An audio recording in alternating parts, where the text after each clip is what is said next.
tanggal 12 Rabiul Awal, hari Senin, tahun ke-11 Hijriah, Rasulullah demam. Kemudian datanglah perintah Allah untuk mencabut nyawa beliau. Sampaikan kepada malaikat Jibril, Jibril, kau turun ke muka bumi, cabut rohnya Muhammad dengan catatan, tanya dulu. Kalau dia mau, laksanakan. Kalau tidak mau, tunggu sampai dia mau. Turunlah 4 malaikat. Jibril, Israil, Mikail, Israfil. 4 malaikat turun. Ketika sampai di depan pintu Rasulullah, malaikat mengetuk pintu. Assalamualaikum warahmatullahi wabarakatuh ya Rasulullah. Kedengaran jawaban, waalaikumsalam warahmatullahi wabarakatuh. Anak Rasulullah Fatimah membuka pintu. Lalu Fatimah berkata, tidak ada tamu ya Rasulullah. Lalu Nabi menjawab, dia sudah ada di sampingku. Dia adalah malaikat pencabut nyawa. Lalu malaikat pencabut nyawa ini berkata, ya Muhammad, saya diperintah Allah untuk mencabut rohmu hari ini. Kalau kau mau, menurutmu bagaimana? Apa jawaban Nabi? Wahai malaikat, seluruh nabi dan rasul sebelum saya, dari Adam sampai Isa alaihi salam, setelah mereka melaksanakan tugas, mereka pun menghadap kepada Allah. Hari ini aku siap menghadap kepada Allah. Tapi tolong berikan saya berita gembira yang enak di telinga saya sebelum saya menghadap kepada Allah. Jibril maju dan berkata, ya Muhammad, kalau ada dosa dan kesalahanmu, Allah telah mengampuni semua dosa-dosamu. Nabi berkata, alhamdulillah. Apalagi Jibril, ya Muhammad, seluruh malaikat yang pernah Allah ciptakan, antri berbaris menunggu harumnya rohmu. Alhamdulillah. Apalagi, ya Muhammad, seluruh nabi dan rasul, senior-senior kamu, haram masuk surga sebelum engkau lebih dulu masuk surga, meskipun engkau paling junior. Kata Nabi, alhamdulillah. Wahai Jibril, itu kan tentang saya. Saya tidak cemaskan soal diriku. Saya tidak ragu soal diriku. Yang aku cemaskan bagaimana umatku sepeninggalku nanti. Naiklah Jibril bertanya kepada Allah, lalu turun membawa berita gembira. Lalu apa kata Jibril? Ya Muhammad, meskipun engkau sudah tidak di tengah-tengah mereka, meskipun engkau sudah tidak ada di antara umatmu, selama umatmu berpegang kepada Quran dan Sunnah, jangan kau cemas, mereka akan selamat dunia sampai akhirat. Lalu Nabi tersenyum dan berkata, alhamdulillah, berita yang sangat menyenangkan. Laksanakan tugasmu. Jibril mundur ke belakang, malaikat pencabut nyawa maju.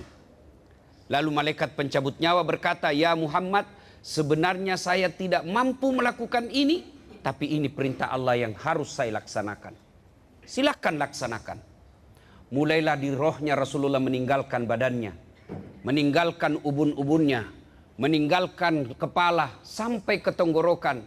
Sesak dada Rasulullah, keluar biji-biji keringat. Lalu Rasulullah sallallahu alaihi wasallam kemudian menghembuskan napas terakhirnya. Itulah cintanya Rasulullah. Apakah cukup sampai di situ cintanya Nabi kepada umatnya? Tidak. Pun hadis menjelaskan, ketika hari kebangkitan tiba, hari kiamat sudah terjadi, proses kebangkitan dimulai. Manusia yang pertama dibangkitkan dari alam kuburnya, Rasulullah Muhammad sallallahu alaihi wasallam. Allah perintahkan kepada malaikat Jibril, Jibril, kau cari makamnya Rasulullah, bangkitkan dia. Dibangkitkanlah. Dengan izin Allah Jibril mencari, tentu agak susah. Dengan izin Allah, makam Rasulullah menimbulkan asap. Lalu naiklah jasad Rasulullah. Dan jasadnya Rasulullah sama ketika beliau hidup. Bodi Rasulullah, badan Rasulullah dijamin oleh Allah, cacing dan tanah haram merusak tubuh Rasulullah. Seperti ketika hidupnya. Beliau bangkit, dia gosok matanya, begitu buka ada Jibril di depannya. Dan beliau berkata, ya Jibril, hari apa ini? Jibril menjawab, ya Muhammad, ini adalah hari kebangkitan seperti yang Allah pernah janjikan kepadamu. Tuan-tuan yang saya hormati, siapa yang dicari Rasulullah pada hari itu? Apakah beliau mencari bapaknya? Tidak. Beliau tidak pernah melihat wajah bapaknya, tapi tidak berkata, "Mana bapakku?" Apakah beliau mencari ibunya yang hanya 2 tahun bersamanya? Tidak. Apakah beliau mencari Khadijah, istrinya yang paling dicintai? Tidak. Apa kata Rasulullah? "Ya Jibril, kalau ini hari kebangkitan, aina ummati? Mana umatku? Mana rakyatku?" Begitulah cintanya Rasulullah kepada kita. Saudaraku,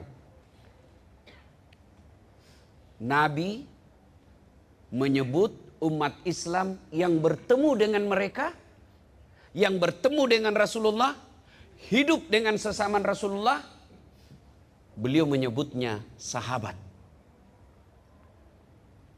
Tapi Nabi pernah bersabda, "Aku rindu kepada saudaraku." Nabi bertanya, siapa di antara umat, siapa di antara hamba Allah yang paling menakjubkan imannya? Siapa di antara hamba Allah yang paling menakjubkan imannya? Kata sahabat, "Para malaikat." Kata Nabi, "Bukan. Bagaimana mereka tidak beriman dan beriman kepada Allah dan saya? Mereka menerima wahyu. Mereka ketemu dengan Allah. Mereka bisa komunikasi langsung dengan Allah. Ya wajar kalau mereka beriman kepada Allah dan Rasulnya." Lalu sahabat berkata, "Anda para nabi ya Rasul?" Kata Nabi, "Bukan. Bagaimana kami tidak beriman kepada Allah? Kami menerima wahyu. Kami ketemu langsung dengan Jibril. Wajar beriman. Kalau begitu kami inilah sahabatmu ya Rasul." Nabi pun berkata, "Bukan kalian. Kenapa? Kalian ketemu dengan saya. Kalian melihat mukjizat. Wajar kalau kalian beriman kepadaku." Lalu siapa yang menakjubkan? Dialah saudaraku, ikhwani. Dialah saudaraku. Siapa? Yang mereka beriman kepada aku, walaupun hanya membaca buku. Yang mereka beriman kepada aku, walaupun mereka hanya mendengar dari guru-guru mereka. Tapi mereka taat melaksanakan sunnah-sunnahku. Kitalah ini yang hadir di tempat ini. Mereka yang hidup sesama Nabi, Nabi menyebutnya sahabat. Tapi kita yang hanya mendengar kisah kehidupan Rasulullah, Nabi memanggil kita ikhwani, saudaraku. Maka ibu bapak, saudara-saudara sekalian, kalau Rasul mencintai kita dari hidup sampai akhir hayatnya, maka aneh tentunya kalau kita tidak cinta kepada Rasulullah. Nah sekarang, bagaimana cara mencintai Rasulullah? Satu, mencintai Rasulullah dengan majak menyebut namanya. Bagaimana cara menyebut namanya? Dengan cara bersalawat kepada Rasulullah Muhammad sallallahu alaihi wasallam. Tapi bersahadat saudaraku, ada adab dan etikanya. Ayat yang saya bacakan tadi awal ceramah, innallaha wa malaikatahu, Allah dan para malaikatnya. Allah perintah solat, Allah tidak solat. Allah perintah haji, Allah tidak menunaikan ibadah haji. Allah perintah puasa, Allah pun tidak menunaikan ibadah puasa. Tapi ketika Allah perintahkan kita bersalawat, innallaha wa malaikatahu, Allah dan para malaikatnya memuji dan bersalawat kepada Rasulullah Muhammad sallallahu alaihi wasallam. Maka Allah katakan, ya wahai orang-orang yang beriman, sallu alaihi wa sallimu taslima. Bersalawatlah kalian kepada Rasulullah dengan sebaik-baik salawat. Bukanlah sebaik-baik salawat Anda bersalawat sambil merokok. Sallallahu alaihi wasallam. Bukanlah itu bersalawat dengan adab. Bukanlah bersalawat dengan berkhidmat kepada Nabi. Anda salawat sambil siaran langsung. Sallallahu alaihi wasallam. Kalau cinta kepada Rasul, perbanyak bersalawat. Saudaraku, kalau Anda punya tekanan pekerjaan, coba panggil kekasih Allah. Kalau Anda punya tekanan rumah tangga, coba panggil, datangkan kekasih Allah. Ya Nabi, salam alaik. Ya Rasul, salam alaik. Ya Habib, salam alaik. Salawatullah alaik. Ambil momen-momen yang khas. Ambil waktu-waktu mustajab. Ambil waktu-waktu spesial. Sepertiga di akhir malam. Anda mengadu kepada Allah supaya aduan Anda cepat dikabulkan. Sebut kekasih Allah. Yang Allah sampai dalam hadits qudsi Allah jelaskan, andai bukan karena engkau Muhammad, saya tidak ciptakan dunia dan isinya. Begitu cintanya Allah kepada Rasul. Allah katakan, andai bukan karena kau kekasihku ya Muhammad, saya tidak ciptakan dunia dan isinya. Maka saudaraku, kalau ada masalah dalam pekerjaanmu, jangan kau curhat di WhatsApp. Jangan kau curhat di Facebookmu. Ya Allah, ringankan beban hidupku. Sibuk betul Tuhan mau baca statusmu. Bagaimana caranya Ustaz? Yuk datang bangun sepertiga di akhir malam. Kenapa sepertiga di akhir malam? Karena itu waktu spesial. Tuan-tuan, kalau Anda influenza, ke dokter apa tidak? Enggak. Saya kalau influenza, saya enggak. Kenapa? Saya sudah tahu obatnya. Kenapa? Enggak darurat. Saya sakit kepala, saya enggak perlu ke dokter. Kenapa? Saya sudah tahu obatnya. Tapi ketika saya kanker, penyakit yang mematikan, tidak boleh. Saya harus kedatang spesialis. Kenapa? Darurat. Kalau masalahmu biasa-biasa saja, cukup mengadu dalam sholat 5 waktu. Tapi jika beban hidupmu sangat berat, masalahmu sangat berat, tidak cukup hanya dalam 5 waktu. Kau datang dokter spesial. Kau datang waktu-waktu spesial. Apa waktu spesial? Sepertiga di akhir malam. Kenapa nonton bola kita bangkit? Baru gagal juga kita masuk Piala Dunia. Iya. Sepak bola kita mampu bangun di gini hari. Mau nonton film kesenangan kita ngantri. Lalu kenapa ketika mau ketemu Allah kita tidak punya waktu spesial? Bangun sepertiga di akhir malam. Wa minal laili fatahajjat bihi. Bangunlah engkau sepertiga di akhir malam. Salat tahajud. Tatajafa junubuhum anil madaji yad'una rabbahum ila akhir ayat. Tanda orang-orang yang ingin mendapat kasih sayangku, mereka jauh perutnya dari tempat tidurnya di malam hari. Untuk apa? Mereka mengadu kepada Allah. Maka ibu-ibu, kalau ada suami macam-macam, tak perlu kau periksa HP-nya. Kau periksa HP-nya, dia kasih kau HP, ternyata ada HP-nya yang disembunyi satu. Kenapa kau tahu Ustaz? Saya pelakunya.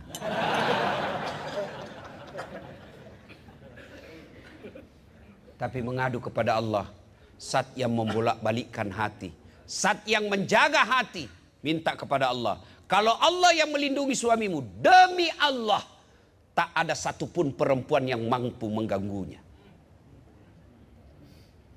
Minta kepada Allah. Saudara-saudaraku, para pekerja di sini, ada beban pekerjaan yang sangat berat. Kau bangun mengadu kepada Allah. Dan saudaraku, kalau ada masalah jangan terlalu risau. Karena tidak ada orang yang tidak ada masalahnya. Mana ada manusia yang tidak ada masalahnya. Ini depan saya ini saya lihat nih Pak. Muka-muka penuh masalah semua Pak. Iya toh. Ini pegang, ini rumus kehidupan saya. Ini kalau Bapak pegang insya Allah masalah tidak jadi masalah. Pegang rumus ini. Pak, Bu, masalah di dunia itu hanya 2. 1, masalah yang tidak bisa diselesaikan. 2, masalah yang bisa diselesaikan. Masalah yang tidak bisa diselesaikan, nggak usah kau pikir. Kenapa? Biar kau pikir nggak selesai juga. Yang kedua, masalah yang bisa diselesaikan. Masalah yang bisa diselesaikan, nggak usah kau risau. Kenapa? Pasti selesai. Iya toh? Kalau ini kau pegang rumus hidup, nggak ada masalah Pak. Iya kan? Tapi ketika ada masalahmu yang berat, kau ngadu kepada Allah. Minta pertolongan kepada Allah. Dan hebatnya Allah Pak, kalau berjanji pasti dikabulkan.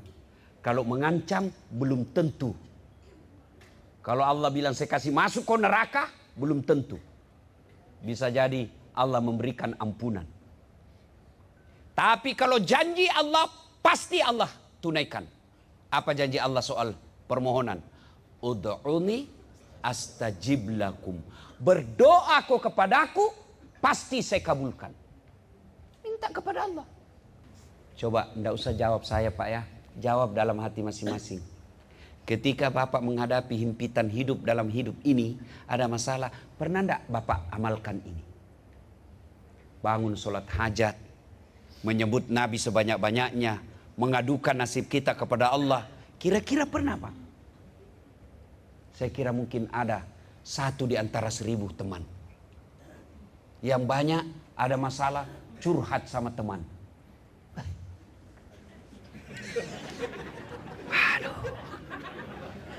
Waduh. Kenapa kita kerja kayak robot? Dan istirahat, pret. Saudaraku, yang kerja di sini bersyukur Pak. Gajimu paling rendah 6 juta. Nih. Kau tengok nama saya itu. Oh, saya nggak ada gelarnya.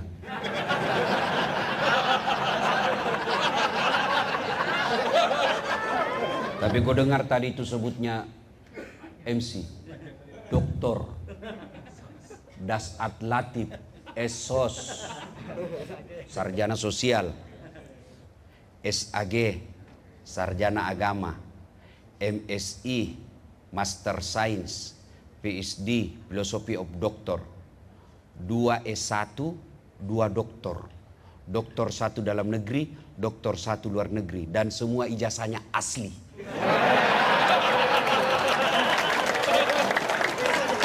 Tidak ada hubungannya yang ribut di medsos ini.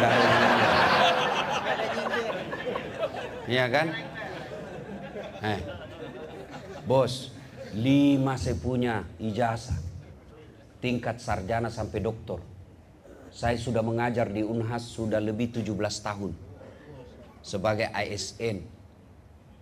Sama kita pekerja Pak. Cuma Bapak pekerja Epson, saya pengguna Epson.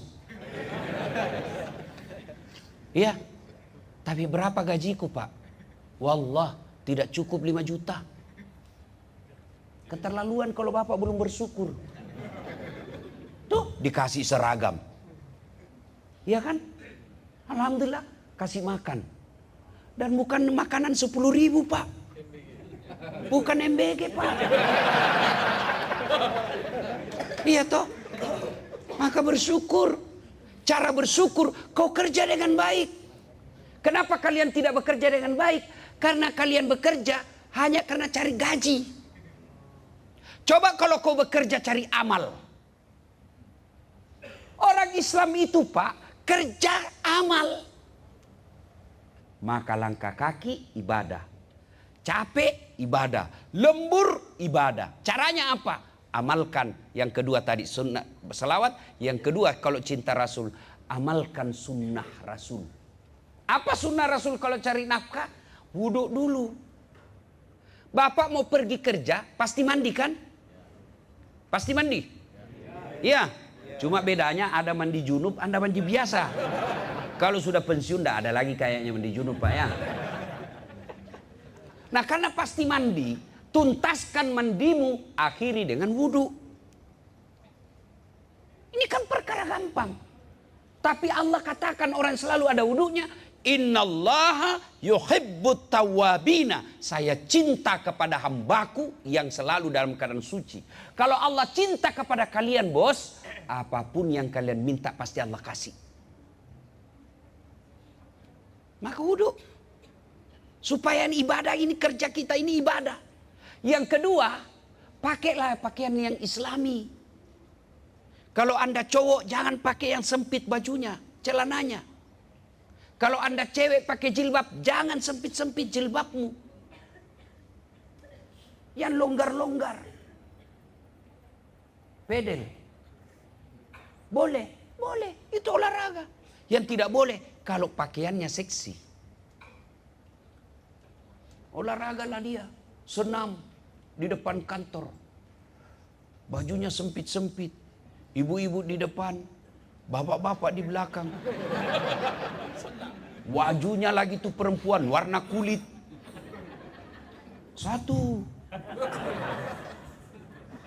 2, bapak-bapak di belakang 3. Enggak sunnah itu olahragamu.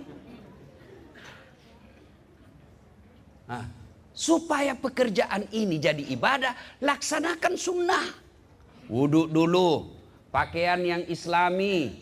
Sebelum keluar baca doa, inna sholati wa nusuki wa mahyaya wa mamati lillahi rabbil alamin. Sudah itu menghadap menuju ke pintu, lalu sebelum keluar pintu baca doa, bismillahi tawakkaltu la haula wala quwata illa billah. Sunnah kanan dulu meluar.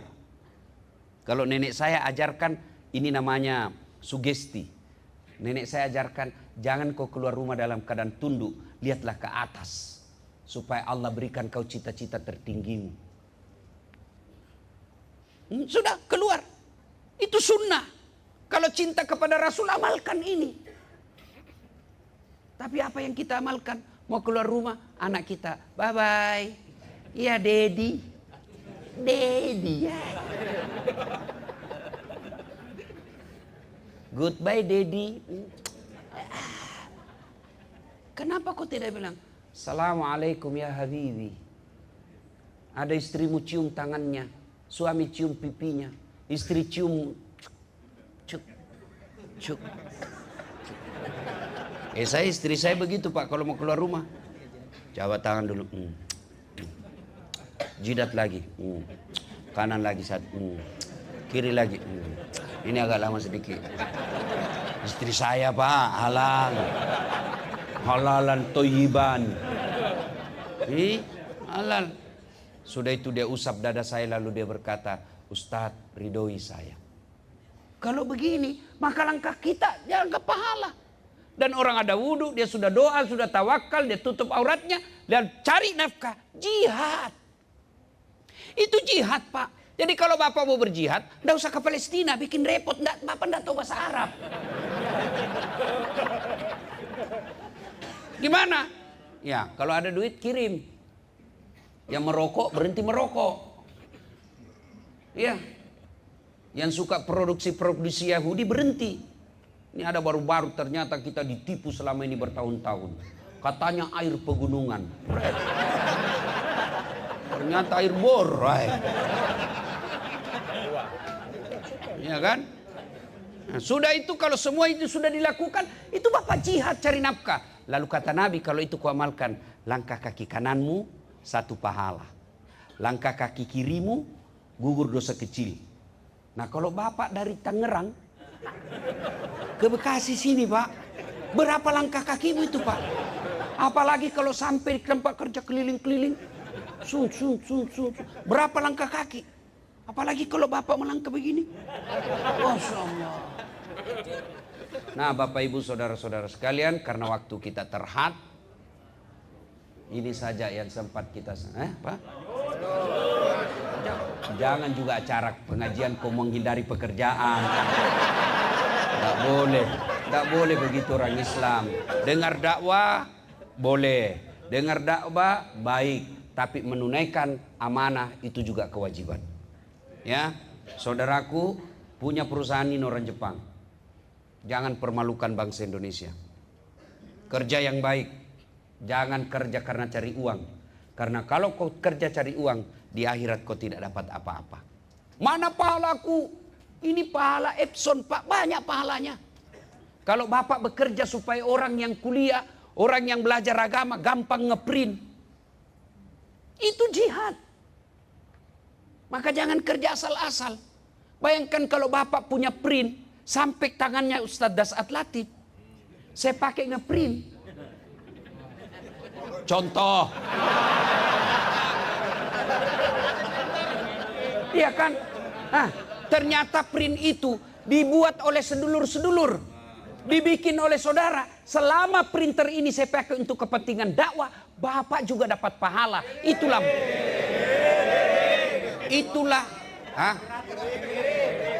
Itulah makna dari pastabikul khairat. Ya kirim bagus. Kalau mau lebih praktis, nggak usah kirim. Saya ada di sini sekarang. Bapak, Ibu, saudara-saudara sekalian, luruskan niat. Ya, luruskan niat. Jangan mempermalukan bangsa Indonesia. Ada lelang otak, Pak, di PBB. Lelang otak. Oh, Masya Allah. Otak Jerman, harganya, Pak, uang Indonesia 200 juta. Otak Jepang lebih mahal lagi, 500 juta.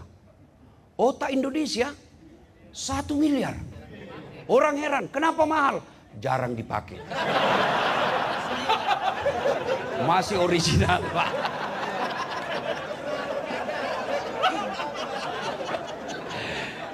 Bapak, Ibu, saudara-saudara sekalian, terima kasih undangannya. Saya berharap masih diundang juga di tempat ini. Insyaallah. Mudah-mudahan pekerjaan kita jadi amal. Anak-anak kita jadi soleh dan soleha. Istri kita menjadi istri yang taat kepada agama dan taat kepada suami. Lebih dan kurangnya mohon dimaafkan. Dari mana datangnya cinta? Tunggu dulu. Bilang cakep. Dari mana datangnya cinta?